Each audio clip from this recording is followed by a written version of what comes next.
Control చేస్తే రేపు పొద్దున ఇంకెంత చాలా ఇస్తాడు అనుకుని కరెక్ట్ మాట్లాడాలి.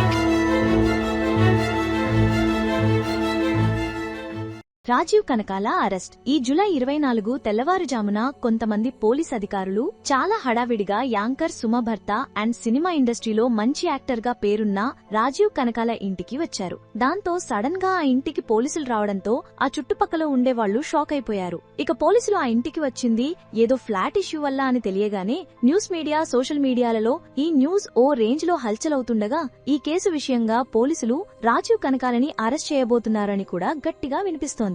అయితే అసలు రాజీవ్ కనకాల ఇంటికి పోలీసులు ఎందుకు వచ్చారు? ఆయన నిజంగానే ఫ్లాట్ విషయంలో ఒక వ్యక్తిని మోసం చేశాడా? ఈ కేసులో పోలీసులు త్వరలోనే రాజీవ్ కనకాలని అరెస్ట్ చేయబోతున్నారా? అసలు రాజీవ్ కనకాల బ్యాక్గ్రౌండ్ ఏంటి? సినిమాల్లోకి ఎలా వచ్చాడు? సుమని పెళ్లి చేసుకోవడానికి రాజీవ్ పడ్డ కష్టాలేంటి అనే విషయాలను ఈ వీడియోలో తెలుసుకుందాం. ఎక్కడా స్కిప్ చేయకుండా చివరి వరకు చూడండి. పెద్ద అంబర్పేట మున్సిపాలిటీ పసుమాముల రెవెన్యూ పరిధిలో ఉన్న సర్వే నంబర్ 421లో ఉన్న వెంచర్లో తన తండ్రి దేవదాస్ కనకాల పేరు మీద ఉన్న ఒక ఫ్లాట్ ని సినీ నిర్మాత విజయ్ చౌదరికి రాజీవ్ కనకాల అమ్మేశారు. అయితే ఏడాది క్రితం విజయ్ చౌదరి ఆ ఫ్లాట్ వివరాలను ఫోటోల ద్వారా చూపించి ఎల్బీ నగర్ లో ఉంటున్న శ్రవంగ్ రెడ్డి అనే వ్యక్తికి 75 లక్షలకు ఆ ఫ్లాట్ అమ్మేశాడు. అయితే మొదట్లో కొంత పని వల్ల ఆ ఫ్లాట్ వైపుకు రాని శ్రవణ్ రెడ్డి ఆ తర్వాత విజయ్ చౌదరికి ఫోన్ చేసి తన ఫ్లాట్ డీటెయిల్స్ చెప్పమంటే అతను అదిగో ఇదిగో అని కాలయాపన చేశాడే తప్ప అతన్ని తన ఫ్లాట్ వైపు కూడా రానివ్వలేదు.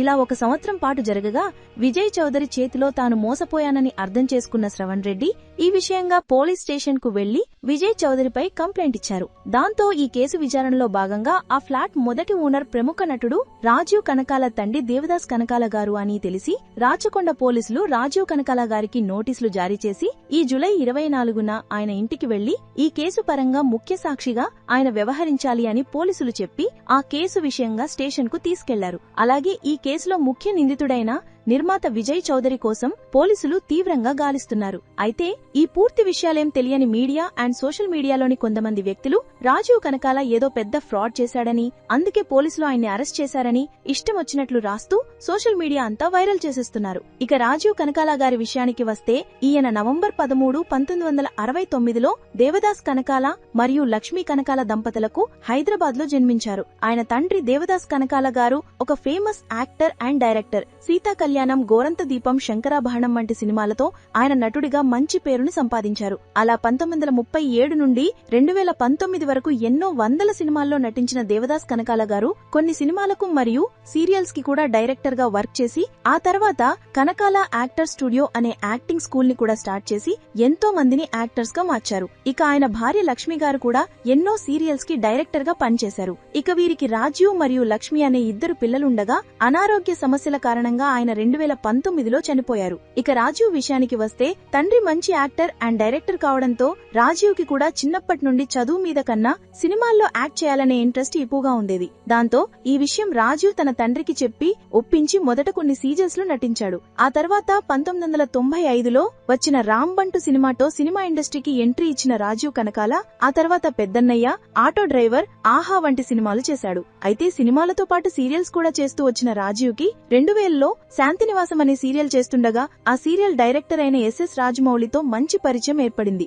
దాంతో ఆయన తీసిన ఫస్ట్ మూవీ స్టూడెంట్ నెంబర్ 1 సినిమాలో రాజమౌళి రాజీవ్ కి మంచి రోల్ ఇచ్చాడు. ఇక ఆ సినిమా తర్వాత రాజీవ్ సినిమా ఇండస్ట్రీలో వెనక్కి తిరిగి చూసుకోలేదు. అలా ఇప్పటి వరకు దాదాపు ఒక 10 సీరియల్స్ లో నటించిన రాజీవ్ కనకాల రీసెంట్ గా Virupaksha, triple R, game changer cinema అనే సినిమాల్లో కూడా నటించి మొత్తంగా దాదాపు 100కు పైగా సినిమాల్లో నటించి అందరినీ అలరించాడు. ఇక రాజీవ్ కనకాల గారి సినిమా విషయంలో ఉన్న ఒక్క ఫన్ ఫ్యాక్ట్ ఏంటంటే ఆయన ఇప్పటి వరకు చేసిన సినిమాల్లో సగానికి పైగా సినిమాల్లో చనిపోయే క్యారెక్టర్సే చేసేవారు. దాంతో రాజీవ్ కనకాల ఒక సినిమాలో ఉన్నాడు అంటే సినిమా అయిపోయేలోపు అతను చనిపోతాడు అని అందరూ ఫిక్స్ అయిపోయారు. ఇక ఆయన పర్సనల్ లైఫ్ విషయానికి వస్తే రాజీవ్ గారు 1993లో మాధురి అనే సీరియల్లో నటిస్తున్నప్పుడు ఆయనకి అదే సీరియల్లో యాక్ట్ చేస్తున్న సుమ పరిచయం అయింది. దాంతో ఆ తర్వాత దేవదాస్ కనకాల గారి తీసిన మేఘమాల సీరియల్లో కూడా ఈ ఇద్దరు యాక్ట్ చేయగా ఆ సెట్ లోనే బాగా మాట్లాడుకోవడం, ఆ తర్వాత ఇద్దరు ప్రేమించుకోవడం జరిగింది. ఇక ముందుగా రాజీవ్ కనకాలలే సుమకి తన లవ్ ప్రపోజ్ చేశారు. అయితే ప్రపోజ్ చేశాక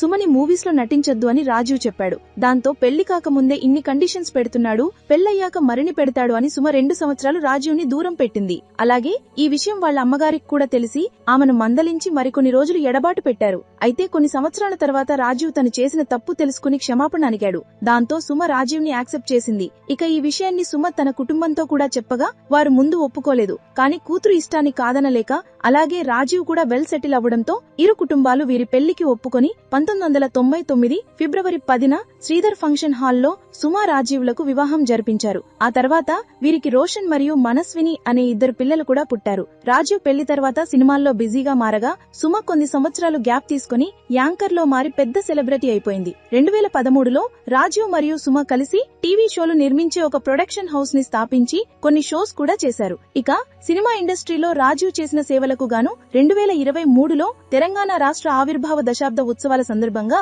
రాజీవ్ ని ఎఫ్డీసీ చైర్మన్ సత్కరించారు. ఇక రాజీవ్ కనకాల కొడుకు బబుల్ గమ్ సినిమాతో హీరోగా ఎంట్రీ ఇవ్వగా ఇప్పుడు మోగ్లీ అనే మరో సినిమాలో కూడా హీరోగా యాక్ట్ చేస్తున్నాడు. ఇక రీసెంట్ గా ఒక ఫ్లాట్ అమ్మకం విషయంగా అందులో ఫ్రాడ్ జరిగిందని రాచకొండ పోలీసులు రాజీవ్ కనకాల ఇంటికి రాగా నిజానిజాలు తెలుసుకోకుండా రాజీవ్ కనకాలని పోలీసులు అరెస్ట్ చేయడానికే వచ్చారు అని ఇష్టం వచ్చినట్లు సోషల్ మీడియాలో పోస్టులు పెడుతున్నారు. సో ఇది friends Rajeev Kanakala arrest issue గురించిన అసలు స్టోరీ. ఈ వీడియో చూశాక మీ అభిప్రాయం ఏంటో కమెంట్స్ లో తెలియజేయండి. అండ్ వీడియో గనక మీకు నచ్చితే ఒక లైక్ చేసి ఇలాంటి మరెన్నో ఇంట్రెస్టింగ్ వీడియోస్ కోసం మా ఛానల్ ని సబ్స్క్రైబ్ చేసుకోండి.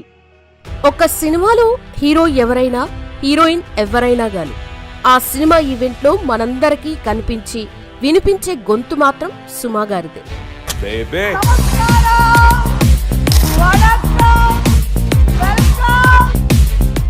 యాంకర్ గా టీవీ షో నుండి సినిమా ఈవెంట్ దాకా ప్రతి చోట తనదైన మాటలతో ఆకట్టుకుని తన పంచులతో అందరినీ అలరిస్తోంది మన సుమ.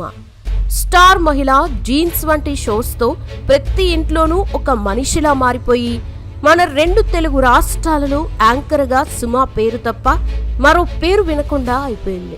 నేను రోజు సాయంత్రం ఒక రౌండ్ వేస్తూ ఉంటాను. అలా శిల్పకళా వేదిక, సైబర్ కన్వెన్షన్, జేఆర్సీ ఎక్కడే ఫంక్షన్ జరుగుతుందో లోపల దూరిపోతూ ఉంటాను. అయితే కెరియర్ స్టార్టింగ్ లోని హీరోయిన్ గా సినిమాలు చేసిన సుమ యాంకర్ గా ఎందుకు మారాల్సి వచ్చింది? కేరళ అమ్మాయి తెలుగింటి కోడలు ఎలా అయింది? సుమ సినిమాలు చేయకపోవడానికి తన భర్తే కారణమా? త్వరలో సుమ యాంకరింగ్ నుండి తప్పుకోబోతుందా? తన ఆరోగ్య సమస్యల వల్లే ఆ పని చేయలేకపోతుందా అనే విషయాల్ని తెలుసుకోవాలంటే ఈ వీడియోని ఎక్కడా స్కిప్ చేయకుండా చివరి వరకు చూడండి. ఒక లైక్ చేయండి. 1975 మార్చి 22న పిఎన్ కుట్టి విమలా దంపతులకి కేరళ రాష్ట్రంలో జన్మించారు సావిత్రి అలియాస్ సుమ గారు. వీరి అమ్మ నాన్నలకి సుమ ఒక్కగానొక్క సంతానం. వీళ్ళ నాన్నగారిది రైల్వే జాబ్ కావడం వలన సుమ చిన్నపిల్లగా ఉన్నప్పుడే సికింద్రాబాద్ డివిజన్ కి ట్రాన్స్ఫర్ అయ్యారు వీళ్ళ నాన్నగారు. అందువలన సుమ 1st క్లాస్ నుంచి 10th క్లాస్ వరకు తార్నాకలో ఉన్న సెంటెన్స్ కాన్వెంట్ లో చదివింది. Inter, degree railway junior degree college లో చదివారు. అప్పుడు సుమ గారు చాలా సైలెంట్ గా ఉండేవారట. సుమ చేత 1st క్లాస్ నుండే తెలుగు మీడియం చదివించారు వాళ్ళ అమ్మగారు.